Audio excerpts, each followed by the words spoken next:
नमस्कार। आज मैं आप सभी के समक्ष गोपाष्टमी की कथा प्रस्तुत कर रही हूँ। कार्तिक शुक्ल पक्ष की अष्टमी को गोपाष्टमी का त्योहार मनाया जाता है। इस दिन गायों को स्नान करवाकर उनके बछड़े सहित विधि विधान से पूजा की जाती है। जल, अक्षत, रोली, गुड़, जलेबी, वस्त्र तथा धूप दीप से आरती उतारकर गाय की परिक्रमा की जाती है। गोपाष्टमी के दिन जब गायें संध्या काल में चरने के बाद वापस आती हैं, तो उनके चरणों की धूल को अपने मस्तक पर लगाने से भगवान श्री कृष्ण प्रसन्न होते हैं तथा अखंड सौभाग्य का वरदान देते हैं। आइए शुरू करते हैं गोपाष्टमी की कथा। प्राचीन काल में एक बार जब श्री कृष्ण भगवान 6 वर्ष के थे, तो माँ यशोदा से कहने लगे कि माँ, अब मैं बड़ा हो गया हूँ, अब मैं बछड़े चराने नहीं जाऊंगा, अब मैं गौ माता के साथ जाऊंगा। इस पर यशोदा माँ ने नंद बाबा पर बात टाल दी और कहा, अच्छा ठीक है, लेकिन एक बार अपने बाबा से पूछ तो लो। इस पर भगवान श्री कृष्ण नंद बाबा से जाकर कहने लगे, बाबा बाबा, अब मैं बछड़े नहीं बल्कि गाय चराने जाऊंगा। नंद बाबा ने भगवान श्री कृष्ण को समझाने की बहुत कोशिश की, लेकिन बाल गोपाल के हट के आगे उनकी एक ना चली।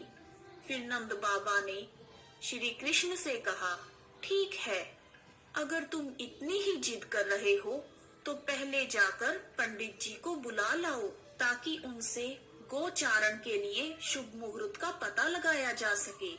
यह सुनकर श्री कृष्ण भगवान दौड़ते दौड़ते पंडित जी के पास पहुँचे और एक ही सांस में उनसे कहने लगे, पंडित जी, आपको नंद बाबा ने गोचारण का मुहूर्त देखने के लिए बुलाया है।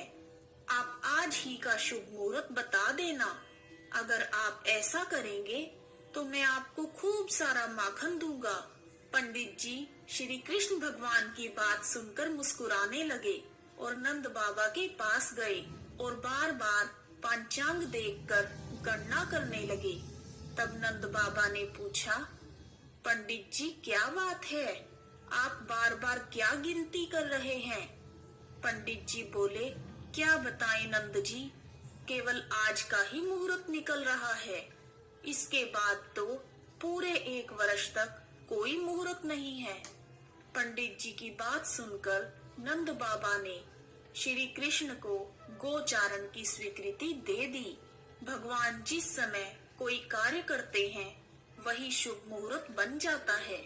उसी दिन भगवान ने गोचारण का कार्य आरंभ किया और वह शुभ तिथि कार्तिक मास की शुक्ल पक्ष की अष्टमी थी और इसी वजह से यह तिथि गोपाष्टमी कही जाने लगी। उस दिन कामधेनु ने भगवान श्री कृष्ण का अभिषेक किया और श्री कृष्ण भगवान गोविंद कहे जाने लगे। माता यशोदा ने अपने लल्ला का श्रृंगार किया और जैसे ही माँ यशोदा श्री कृष्ण के पैरों में जूतियां पहनाने लगी, तो श्री कृष्ण ने मना कर दिया और बोले, मैया, यदि मेरी गाय जूतियां नहीं पहनती तो मैं कैसे पहन सकता हूँ?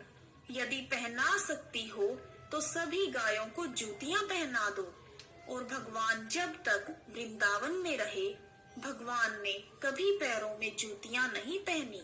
आगे आगे गाय माता और उनके बछड़े और उनके पीछे बांसुरी बजाते हुए भगवान और उनके पीछे बलराम तथा श्री कृष्ण के यश का गान करते हुए ग्वाल गोपाल विहार करते हुए वन में पहुंच गए।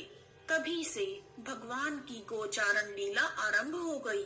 जब भगवान श्री कृष्ण गाय चराते हुए वृंदावन जाते, तब उनके चरणों से वृंदावन की भूमि अत्यंत पावन हो जाती। वह वन गायों के लिए हरी भरी घास से युक्त एवं रंग बिरंगे पुष्पों की खान बन गया। इस प्रकार गोपाष्टमी की कथा पूर्ण हुई। बोलो बांके बिहारी लाल की जय। गोपाष्टमी की एक अन्य कथा के अनुसार जब भगवान श्री कृष्ण ने गोवर्धन पर्वत को अपनी कनिष्ठ उंगली पर धारण किया था, तब उन्होंने 7 दिन तक गोवर्धन को अपनी एक ही उंगली पर उठाए रखा। यह अद्भुत चमत्कार देखकर इंद्रदेव असमंजस में पड़ गए।